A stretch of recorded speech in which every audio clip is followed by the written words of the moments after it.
স্ত্রী হিসেবে দর্শনাকে 10-এ কত দেবে? প্রেমিকার সময় ৭ ফাতি ছিল, এখন অনেক বেড়ে গেছে। আচ্ছা। সেটা নিয়ে no doubt about that. Okay. But ওর ইমোশনাল কোশেন্ট অনেক বেশি। 10-এ 9, 9.5। বাট ধরো ফর এক্সাম্পল ও ক্লামজি, হ্যাঁ, দেখে মনে হবে যেন খুব গুছিয়ে রাখে। হ্যাঁ, গুছিয়ে রাখে অ্যাকচুয়ালি, কিন্তু একটুখানি ক্লামজি আর কি। খাবার খেতে খেতে পড়ে গেল, এই করতে করতে পড়ে গেল, খাবার খাওয়াতে গিয়ে তো গায়ে ফেলবেই আমার। হ্যাঁ, মানে ওই জিনিসগুলোই আবার ক্লামজি।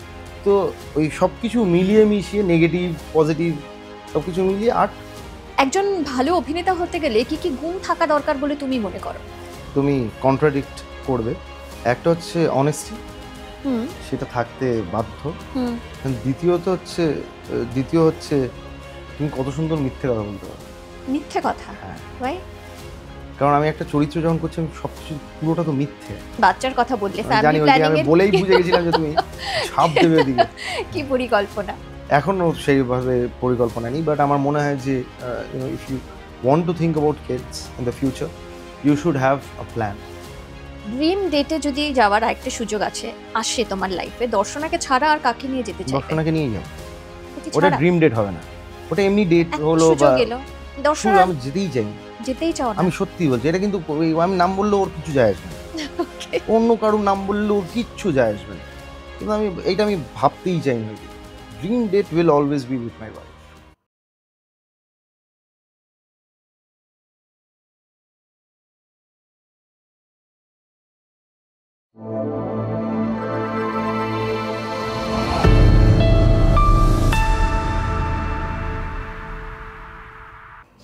আচ্ছা, প্রেমিকা আর স্ত্রী হিসেবে দর্শনাকে 10-এ কত দেবে? প্রেমিকা হিসেবে কত দেবে, স্ত্রী হিসেবে কত দেবে?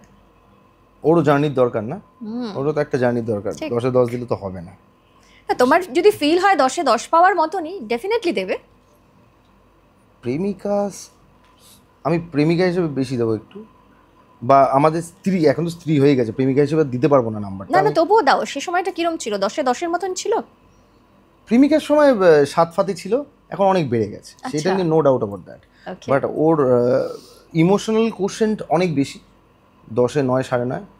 বাট ধরো ফর এক্সাম্পল ও ক্লামজি, হ্যাঁ, দেখে মনে হবে যেন খুব গুছিয়ে রাখে।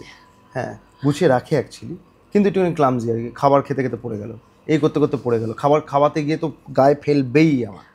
হ্যাঁ, মানে ওই জিনিসগুলোই আবার ক্লামজি। তো ওই সব কিছু মিলিয়ে মিশিয়ে নেগেটিভ পজিটিভ সব কিছু মিলিয়ে 8। Not bad. হ্যাঁ, মানে আর 8 is ওটা a তো good বাড়বে, number। আরো বাড়বে তো, ওটা জায়গা রাখতে হবে তো। একদম হ্যাঁ। তাই। আচ্ছা, এবারে আবার একটু অভিনয় প্রসঙ্গে আসি, তারপরে তোমার প্রোডাকশন হাউস নিয়ে কথা বলবো, কারণ সেটা তোমার একটা নতুন জার্নি। একজন ভালো অভিনেতা হতে গেলে কি কি গুণ থাকা দরকার বলে তুমি মনে করো? দুটো জিনিস, দুটো একদমই কন্ট্রাডিক্ট করবে। একটা হচ্ছে অনেস্টি, হুম সেটা থাকতে বাধ্য। হুম দ্বিতীয় হচ্ছে তুমি কত সুন্দর মিথ্যে কথা বলতে পারো। মিথ্যে কথা। হ্যাঁ, ভাই, কারণ আমি একটা চরিত্র যখন করছি আমি সব কিছু পুরোটা তো মিথ্যে একটা, তুমি সেটাকে সত্যি করার চেষ্টা করছো।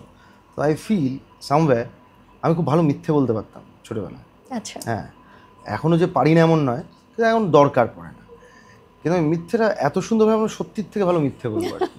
হ্যাঁ, এবং আমার সেই ক্যাপাবিলিটি আছে, সেই মিথ্যাটা 4 বার 4 জায়গায় বলে সেটাকে সত্যি আমি নিজেই নিজের কাছে বানিয়ে নেবো।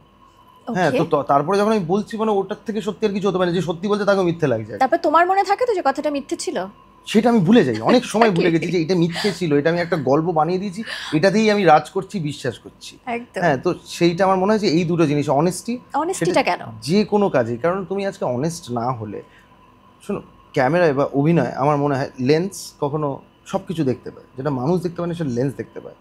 এবং মানুষজন প্রথমেই তোমায় যখন পারফর্ম করতে দেখে, অভিনয় করতে দেখে, প্রথম তোমার চোখের দিকে তাকায়। ঠিক। যখন আমি এতক্ষণ তোমার সঙ্গে কথা বলছি, আমি পুরো তোমার চোখের মনির দিকে তাকিয়ে কথা বলেছি। একদম। তো চোখ কখনো মিথ্যে বলে না। আর অনেস্টি এমনই একটা জিনিস যেটা চোখেই দেখা যায়। True. বাকি হাত দিয়ে তুমি আমি অনেস্ট এরকম করতে পারবে না, পারবে না। তো চোখ দিয়ে বোঝাতে হবে। ঠিক। তো সেক্ষেত্রে ওই চোখটা যাতে একদম সৎ হয়, এবং তোমার honesty towards your work, towards the character, তুমি কতটা খেটেছো, সব কিছু ultimately boils down to that one point, honesty. So I feel honesty and capability of telling lies সুন্দরভাবে। একদম তাই। আচ্ছা, প্রোডাকশন হাউস নতুন যেটা তুমি খুলেছো, সেটা তুমি এবং যিশুদা দুজনে মিলে তোমাদের নতুন প্রোডাকশন হাউস, এটা নিয়ে কি কি করার পরিকল্পনা রয়েছে আগামী দিনে? Anything that comes under entertainment, anything and everything that comes under entertainment. For example, events, films, OTTs, serials, keeping no stones unturned. মানে সব কিছু করতে চাই আমরা, মানে আমরা ভেবে আসিনি আমাদের হাউস মানে শুধু ছবিই করবে না, আচ্ছা, সিরিয়াল করবে, ওটিটি করবে, ইভেন্টস করবে, আর অনেক জিনিস করবে। এইখানে একটা জিনিস যখন বানাতে হয় না, তখন যেরকম ফর এক্সাম্পল স্যামসাং আগে গ্রসারি স্টোর ছিল, সেখান থেকে গিয়ে আজকে স্যামসাংয়ের জায়গায় আর কি। ইউ নেভার নো কি আছে তোমার স্টোরে বা তুমি কোন জায়গায় গিয়ে এক্সেল করবে। তো যখন একটা নতুন জিনিস তৈরি করেছি আমরা, we want to try everything but with the same amount of honesty. আমি আজকে একটা ছবি করবো সেইভাবেই করবো, আজকে আমি সিরিজ করবো সেইভাবে করবো, সিরিয়াল করবো সেইভাবেই করবো। হ্যাঁ, খাটনি অনেক বেশি হয়ে গেছে, বউকে সময় কম দিতে পারবো এটাও আমি বুঝে গেছি, কিন্তু যা করতে হবে আর কি ওই 40, 42, 43, তারপর আমি খাটতে রাজি নেই। তারপর আমি পুরোটাই অটো মোডে চালিয়ে দিতে চাই, কারণ আমি সব কিছু আমার বাচ্চা কাচ্চা বউ আমার ওই সবই আর কি স্বপ্ন। হ্যাঁ, সুন্দরভাবে থাকবো এইটাই চাই, আর কি চাই। আচ্ছা, চট করে একটু অন্য প্রসঙ্গে নিয়ে আসি। তুমি যখন বাচ্চার কথা বললে, জানি ফ্যামিলি প্ল্যানিং আমি এর বলেই বুঝে গেছিলাম যে তুমি ছাপ দেবে ওদিকে। কি পরিকল্পনা?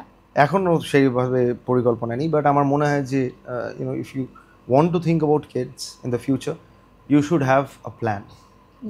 যে তুমি জানবে সব কিছু সর্টেড, কোন বয়সে গিয়ে কী হতে পারে, এটা একটা বিশাল বড় দায়িত্ব। সো হঠাৎ করে মনে হলো হয়ে গেল, এইটা একেবারেই আমি নেই বা ও নেই, তো সেক্ষেত্রে উইল প্ল্যান অ্যান্ড ইভেনচুয়ালি সবই হবে, কারণ উই বোথ লাভ কিডস। বাচ্চাদের প্রচণ্ড ভালোবাসি। এখন তো আমাদের সময় কাটে হচ্ছে ওর দাদার ছেলেকে নিয়েই আর কি, যে যদিও বা আমেরিকা, আমার ভয়েস ভিডিও কলেই চলে আর কি।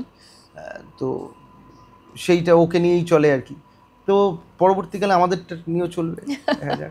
আচ্ছা, আগামী দিনে পরিচালনায় আসার কোনো ইচ্ছে রয়েছে তোমার? পরিচালনায় আসার ইচ্ছে ছিল। আমি আগে থিয়েটার যখন করতাম, তো আমার নিজের থিয়েটার গ্রুপ বানিয়েছিলাম, সেখানে ডিরেক্টও করেছি।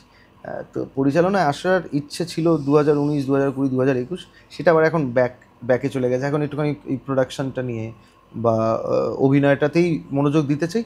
বাট আমার ইচ্ছে আছে, বাট আমি আস্তে আস্তে ওইদিকে যাব, কখনো কখনো যাবো। ইনফ্যাক্ট আমার গল্প রেডি আছে আর কি, সেটা when I am absolutely sure and I will have that time. কারণ আমার ওই 6 মাসটা লাগবে, যেটা তোমার কথা হচ্ছিল না, সেই 6 মাসটা আমার তখন লাগবে। সেইটার আমি এই 15 দিন 20 দিনে করতে পারবো। তো সেই সময়টা যখন আমার মনে হবে যে হ্যাঁ আমি হ্যাভ টাইম, তখন আমি সেটা করবো। আচ্ছা, প্রোডাকশন হাউস করার পরিকল্পনাটা কি হঠাৎ করেই হয়েছে? হ্যাঁ, আনপ্ল্যান্ড। এটা unplanned? My life is unplanned. আমার মনে হলো, আমার অনেকদিন ধরেই ভাবছিলাম যে করবো, কবে করবো, কী করবো, কিছু ঠিক নেই। যিশুদা also wanted to open up a production house, এই সো একদিন আমাদের অ্যাকচুয়ালি পুরো বন্ধুত্বটাই হচ্ছে ক্রিকেটের ধরুন, সিসিএল এর থেকে আমাদের অদ্ভুত একটা বন্ডিং ছিল। সিসিএল মানে খেলাধুলায় আমাদের একটা আছে, বন্ধুত্বে আছে, দাদা ভাইয়ের সম্পর্কে আছে। এবং তারপরে আমার হঠাৎ করে মনে হলো, তো যিশুদাই অ্যাকচুয়ালি বললো, না আমি বললাম সেটা মনে নেই, বোধহয় আমি বলেছিলাম যে let's open up a production house. তারপরে দুজন মিলে আমরা অনেক কথা বললাম, এই হতে পারে একটা ভালো চরিত্র, হয়তো একটা ডিরেক্টর নিয়ে এলো, তোর মনে হলো আমি করি, আমার মনে হচ্ছে আমি করি, তখন কী হবে? তখন তুমি করবে, তুমি সিনিয়র, তোমার যদি মনে হয় সবসময় তুমি। I am very secure as an actor. আমি জোর গলায় বলতে পারি, আমার কিচ্ছু যায় আসে না। মাল্টি স্টারারে নাও, আমাকে নিয়ে পাত্তাই দিও না। আমার মনে হয় আমি যে অভিনয়টা করব, সেইটা যেটুকু পাওয়ার সেটা আমি ঠিক পাবো। যেরকম মৃগা করেছি, ঋত্বিকদের মতো অভিনেতা, অনির্বাণদার মতো অভিনেতা, বিক্রমের মতো একজন হিরো তারা আছে, আমি কোথাও কিচ্ছু চাইনি। আমি জানি অভিনয়টা করেছি, যদি ভালো হয় মানুষজন বলবে, তাই হচ্ছে। এছাড়া তার কিছু না, আলাদা করে পুশ করে। তো ওই আমাদের সঙ্গে সব কিছু কথা হলো, আমরা যিশুদা অন দ্য সেম পেজ, এবং চলছে, শুরু হয়ে গেছে দোকান। আচ্ছা, থিয়েটার বলো, ওয়েব সিরিজ বলো, সিনেমা বলো, এত চরিত্রে মানে এক ধরনের চরিত্র অভিনয় করেছো, নিজেকে ভেঙেছো নানানভাবে। তোমার করা পছন্দের 3টে চরিত্র কি? বয়ে গেল বিশ্বার নাম নিতেই হবে পছন্দের চরিত্র, এবং সেই একই সঙ্গে আমি ব্র্যাকেটে রাখবো গুটি মল্লার বলে একটা ছবি করেছিলাম, সেই মল্লার আর বয়ে গেল বিরসা, এই দুটো আমি রাখবো। এই দুটো আমি একসঙ্গে রাখলাম কারণ কমেডি জোনটাই এটা বিলং করে। 2 নম্বর হচ্ছে চরিত্রহীনের সতীশ। আচ্ছা, ওই প্রথম আমার ইন্টেন্স ক্যারেক্টারকে চেনা করা, এবং সেখান থেকে মানুষ আমি পারি কি না আদৌ এই জোনটায় বা এই জনারটায়, সেটা মানুষের কাছ থেকে সেই ভ্যালিডেশন পাওয়া, তো সেইটা it has to be there. 3 number popular choice Montu Pilot, এটা কিছু করার নেই। হ্যাঁ, কিন্তু আমি বলছি এখানে আরও হয়তো 1-2 চরিত্র ঢুকতেই পারতো, তারা হয়তো আমার উপর এখন রেগে যাবে, কেন আমাকে জায়গা পেলাম না, ঠাঁই পেলাম না, কিন্তু হ্যাঁ ও আমায় অনেক কিছু দিয়েছে। এই যেরকম এই চরিত্রগুলো। ট্যাটুটা ওই জন্যই ট্রিবিউট টু দ্য ক্যারেক্টার। তো ওই মন্টু পাইলটের নাম আমায় নিতেই হবে। তিনে এলো সেটা একটু মানুষজন চমকে টমকে যাবেন আর কি, কিন্তু ওই ওই মানে 1, 2, 3-এর আমি এতে বলছি না, আমি 3টে পছন্দের চরিত্র। পছন্দের চরিত্র বললাম। আচ্ছা, এবারে কয়েকটা ছোট্ট ছোট্ট প্রশ্ন তোমার জন্য। ড্রিম ডেটে যদি যাওয়ার একটা সুযোগ আসে তোমার লাইফে, দর্শনাকে ছাড়া আর কাকে নিয়ে যেতে চাইবে? দর্শনাকে নিয়েই যাবো। ওকে ওটা ছাড়া ড্রিম ডেট হবে না, ওটা এমনি ডেট একটা হলো বা সুযোগ এলো, দর্শনা আমি যেতেই চাই না। যেতেই চাও না? আমি সত্যি বলছি, এটা কিন্তু আমি নাম বললে ওর কিছু যায় আসবে না, ওকে, অন্য কারোর নাম বললে ওর কিচ্ছু যায় আসবে না, কিন্তু আমি ভাবতেই চাই না ওই দিক। Dream date will always be with my wife, it has to be like that. আচ্ছা, এমন দুজন অভিনেতা বা অভিনেত্রী হতে পারে যাদের সঙ্গে কাজ করার ইচ্ছে তোমার আগামী দিনে রয়েছে? আমার রাধিকা আপ্টেকে খুব ভালো লাগে। মানে তুমি কি এখানকার না, না, মানে both। ইন জেনারেল রাধিকা আপ্টেকে প্রচণ্ড ভালো লাগে অ্যাজ অ্যান অ্যাক্টর।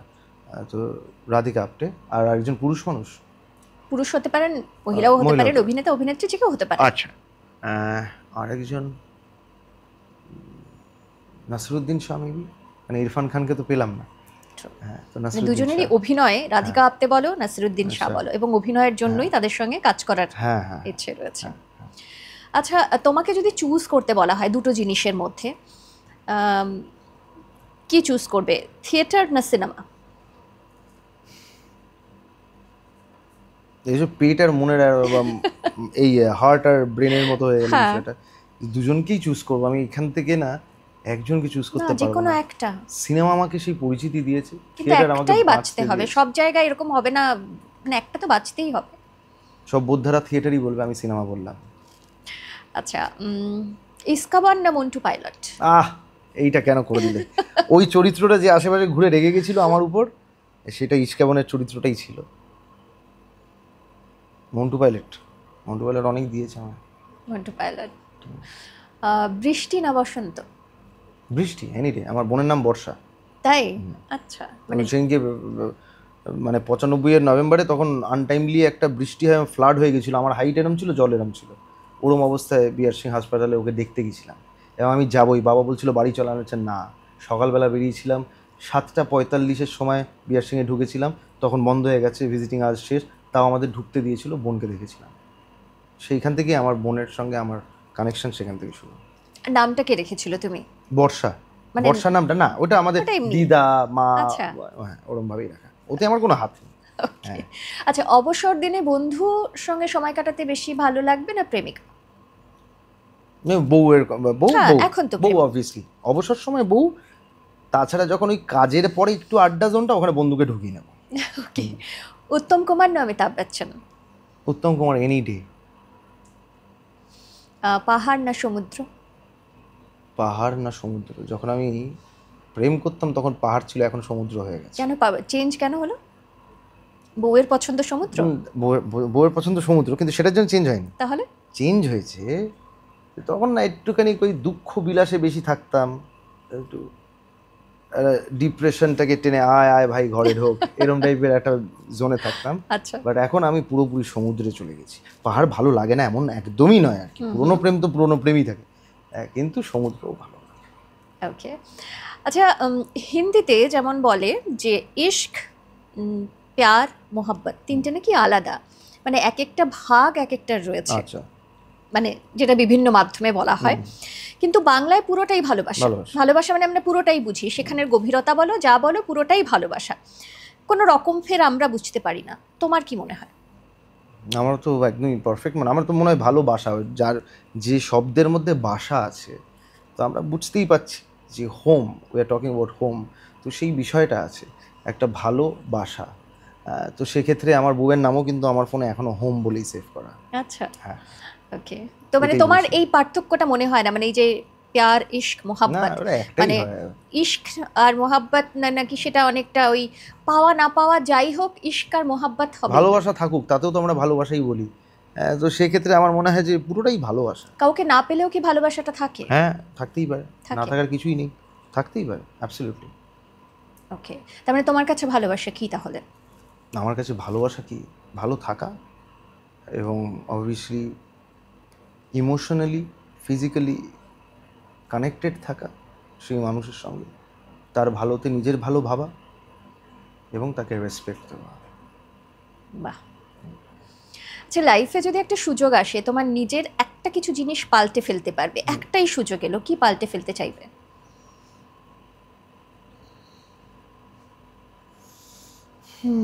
আমার ভুলগুলো, সেইগুলোই পাল্টে ফেলতে চাই। কি কি ভুল? সেইগুলো বলতে পারবো না। তাহলে আর কি, ভুল তো বলতে হবে, কি ভুল পাল্টে ফেলার ইচ্ছে? যে ছোটোখাটো ফুলগুলো করেছি বা বড় কোনো ভুল করেছি, সেইগুলো পাল্টে গেলে ভালো হয় আর কি। আমার ভুলে যদি কেউ অ্যাফেক্টেড হয়, সেই ভুলগুলো পাল্টে ফেলতে চাই। আমার ভুলে আমারই ক্ষতি হলো, সে ঠিক আছে, যে তো সবারই হয়। আমার ভুলে অন্য কেউ অ্যাফেক্টেড হলো, সেই ভুলগুলো অবভিয়াসলি পাল্টে ফেলতে চাই। ওকে। আচ্ছা, আগামী দিনে দর্শকরা তোমাকে অনেকগুলো চরিত্রে পেতে চলেছে, তার মধ্যে সিগনিফিকেন্ট কয়েকটা চরিত্র বলো বা কয়েকটা কাজ বলো যেটার জন্য তুমি ভাবছো বা আমরা সকলেই অপেক্ষা করছি এবং তুমি ভাবছো সেগুলো দর্শকদের ভালো লাগবে। হ্যাঁ, তো অবভিয়াসলি একটা তো এখন at this point of time চলছে, মৃগয়ের যে সর্দার চরিত্রটা প্রচণ্ড কাছের চরিত্র এবং প্রচণ্ড খেটে করা একটা চরিত্র, এবং সেটা মানুষজন ভালোও বলছে। So I was right about it. এরপরে যেটা আসছে, অবভিয়াসলি যেটা নিয়ে কথা বললাম, বেঙ্গল ফাইলসের গোপাল পাঠা, এবং ওরকম মাসিভাবে পুরো ব্যাপারটা করা, এবং ভালো চরিত্র এবার ন্যাশনালি রিলিজ করবে, মানে ভাবতেই কিরম লাগছে, হয়তো একটা রাজকুমার রাও বেঙ্গল ফাইলসের টিজার দেখছে যেখানে আমায় দেখতে পাচ্ছে। সো ইউনো হাউ ইউনিভার্স কনস্পায়ার্স, তো সেইটা ভালো হওয়ার একটা বিশ্বাস আছে আমার।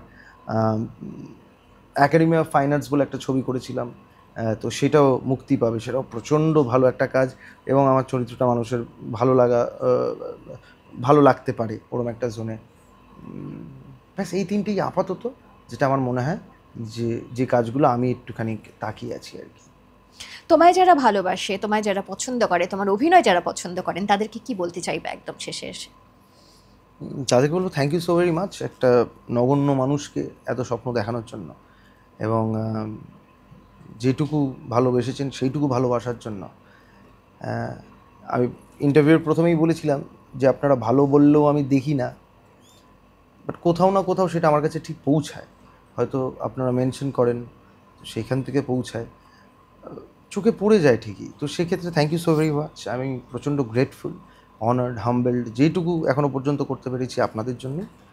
এই ভালোবাসাটা চালিয়ে যাবেন যতদিন পারবেন।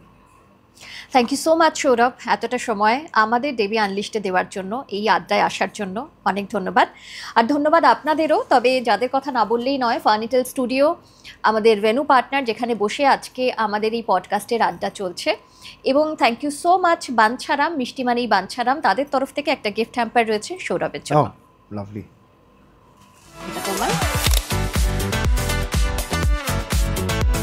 Thank you. এমনি মিষ্টি খেতে ভালোবাসো? আমি খুব ভালোবাসি, আমি পেটুক আছি এমনিতে।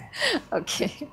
আড্ডায় গল্পে অনেকটা সময় তো কাটলো। তোমার আগামী যে সমস্ত প্রজেক্ট রয়েছে তার জন্য অনেক শুভেচ্ছা, এবং অবশ্যই তোমার প্রোডাকশন হাউসের জন্য অনেক শুভেচ্ছা রইল আমাদের গোটা টিমের পক্ষ থেকে। Thank you so much. Thank you and thanks আপনাদেরকেও সঙ্গে থাকার জন্য। তবে আমাদের আড্ডা কেমন লাগছে, আগামী দিনে আর কাদেরকে আমাদের এই পডকাস্টে দেখতে চাইছেন বা কার সঙ্গে আপনারাও আড্ডা দিতে চাইছেন, কমেন্ট সেকশনে কিন্তু অবশ্যই জানাবেন। এভাবেই সঙ্গে থাকবেন, ভালো থাকবেন।